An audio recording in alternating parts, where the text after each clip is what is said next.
Salut tout le monde, c'est Rainbow, j'espère que vous allez bien. Alors aujourd'hui, j'ai décidé de faire une vidéo. J'avais posé la question à mes abonnés sur Instagram, à savoir, avez-vous des questions sur la drague ou qu'est-ce que vous aimeriez savoir? Alors j'ai reçu à peu près genre 50 messages, fait que je vais en sélectionner quelques-uns et je vais répondre le mieux que je peux à vos questions. Mais avant de commencer, je vais faire un petit placement de produit là. Un gros merci à Wig by Peach. Vous pouvez aller la suivre sur Facebook. Elle vend plein de perruques et les couleurs sont juste comme malade mentale. On va commencer avec Amandine. Amandin 3, mais d'après moi c'est Amandine. Tu te considères plus comme femme ou homme? Moi, je me considère plus comme un homme. C'est vraiment une job, ce que je fais quand je fais des spectacles puis tout ça. C'est pas nécessairement aussi un désir de m'habiller en femme.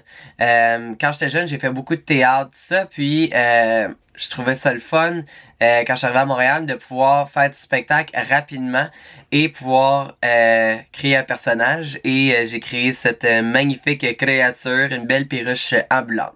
Donc pour répondre à ta question, je me considère plus comme un homme qu'une femme. Bouh, oh pelaille là, demandez-moi pas son prénom, c'est louche. Bonjour, moi j'ai une question. Est-ce que ton personnage de drag queen te fait sentir mieux dans ta peau ou est-ce que ça n'a pas de différence lorsque tu es en civil? Si on fait un recap de la question, est-ce que mon personnage de drag est le même que quand je suis en garçon? Et la réponse est no! Quand je suis en drague, je vais être franc, je suis pas mal l'opposé de ce que je suis dans la vraie vie. Je suis quelqu'un qui est assez direct, mais quand je suis en drague, je suis encore plus direct et je suis un peu plus vache aussi que quand je suis en garçon. C'est vraiment un personnage. Puis, justement, quand j'ai fait l'élaboration de mon personnage, à savoir c'est qui Rainbow, je voulais justement pas que quand j'étais en garçon, les gens fassent comme ah ben regarde, tu sais, Rainbow, tu sais, ah, c'est la même affaire, tu sais, en gars, en fille. Je voulais vraiment que ce soit deux univers complètement différents pour garder l'esprit de personnage. Que quand je me démaquille le soir, les gens voient vraiment qui je suis. Puis c'est le fun d'avoir créé ce personnage-là parce que ça me permet vraiment de faire l'opposé de ce que je suis, de tout libérer l'énergie que j'ai, je donne tout ce que j'ai, puis ça quand je redeviens un gars, je suis beaucoup plus calme, beaucoup plus posé. Les gens pensent que ah t'es drag queen, tu sors toute la semaine, on boit, on fait le party. Oui, on fait le party, mais je vais être bien honnête là, quand j'ai un samedi soir de congé, je reste à la maison à flatter le petit chien Billy. Oh, ça c'est une question que j'aime beaucoup. Ça vient de l'O202. Où serait ton endroit de rêve pour performer? Ouf. Je vais être bien franc, là, j'aime ça, tout ce qui est showgirl puis tout ça. J'aimerais vraiment ça, avoir un spectacle sur le strip à Las Vegas. Regarde plus Canada, là, d'aller faire un numéro au Centre Bell et pelaille que j'aimerais ça. Question qui vient de Noun.lejoint. Elle a choisi son nom. Peux-tu être une fille et faire une drag queen quand même ou il faut absolument être dans le sexe opposé? La réponse est non. Tu peux être une fille et faire de la drag queen. Si je me trompe pas, on appelle ça une bio queen. J'ai une de mes amies à Montréal qui est justement une bio queen et c'est Wendy Warhol. Je vous invite à aller la suivre sur Instagram ou Facebook. Et c'est justement une bio queen, c'est une fille qui fait de la drag queen. L'avantage qu'elle a par rapport à nous autres, c'est qu'elle n'a pas à se strapper le soir. Hein, c'est tout naturel. That's it, that's all. Mais oui, honnêtement, ça fait pas super longtemps, je trouve que c'est accepté dans le milieu du spectacle. Mais oui, honnêtement, les filles peuvent faire la drag queen. Il y a un concours au Mado aussi qui s'appelle Drague-moi. Et les filles sont invitées à participer. La prochaine question, ça vient de Purple Unicorn. Et c'est une question que je trouve très drôle et je sens que je vais me lâcher lousse là-dedans. Quelle est ta pire expérience dans un bar? Oh! Par où commencer? C'est une joke. J'ai pas eu tant de mauvaises expériences que ça parce que je vais être franc, j'ai une équipe de gestion qui travaille avec moi, qu'on va vraiment aller faire signer des contrats puis tout ça, donc c'est vraiment rare que ça se passe mal. Mais j'ai deux expériences que ça a été de l'os. Puis ça me dérange vraiment pas d'en parler. D'ailleurs, il y en a un que vous avez sûrement vu à la télé si vous avez écouté l'émission Le Vandal Show. Je vais commencer avec celle-là. On est dans un club, dans le fin fond du calice. J'avais aucune idée où est-ce qu'on était. Et j'arrive pour faire mon numéro. Je donne la clé USB au DJ. Il me dit, c'est quoi ça?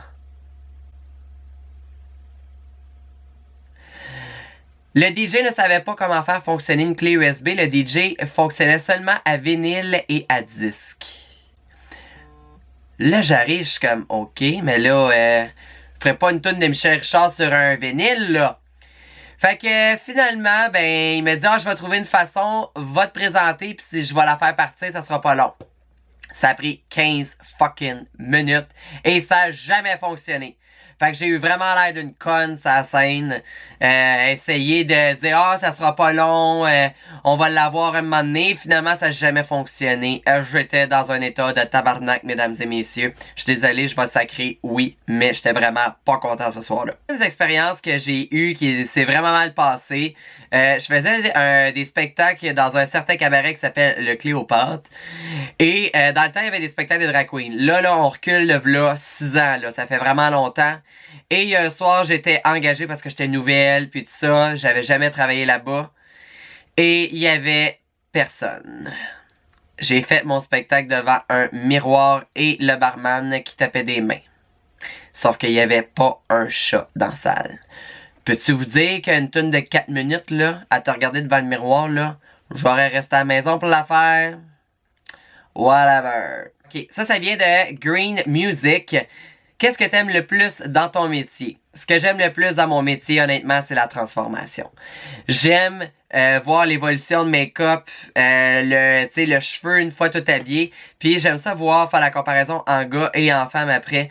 Les gens sont un peu mélangés. Puis moi, j'aime quand ça fait vraiment un choc que quand la personne se démaquille, tu ne peux pas la reconnaître. Quand tu ne reconnais pas à la fin de la soirée, c'est que tu as bien fait ta job. La prochaine question vient de Sarah Pack, 12. Parce que d'après moi, il y a des Sarah Pack 1, 2, 3, 4, name it.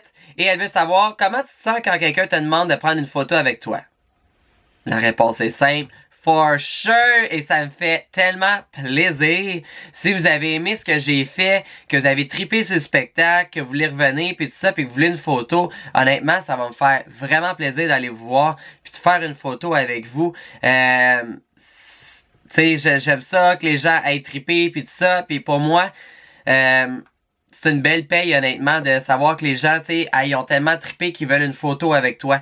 La reconnaissance du public. Je vais être franc, un soir que le public est plate, c'est longtemps, puis je vais être franc, on sort des fois un peu démoralisé du club.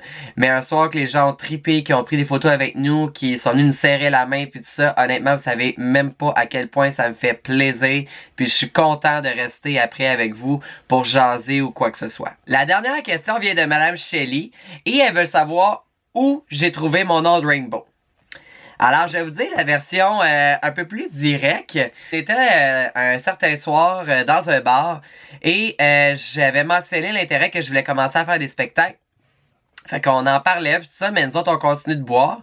Et un moment donné, ben gros, ça brosse et sur le party, on a dit « Hey, toi là, Rainbow, t'as plein de tatous, tes cheveux de couleur, t'es bien flyé, on pourrait t'appeler Arc-en-Ciel. » Mon premier réflexe a été wesh, nom de merde.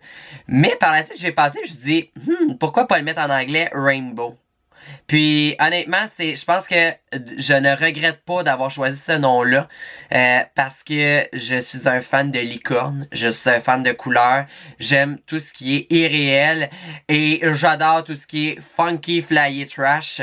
Donc le nom de Rainbow, honnêtement, c'est ce qui va me caractériser le plus.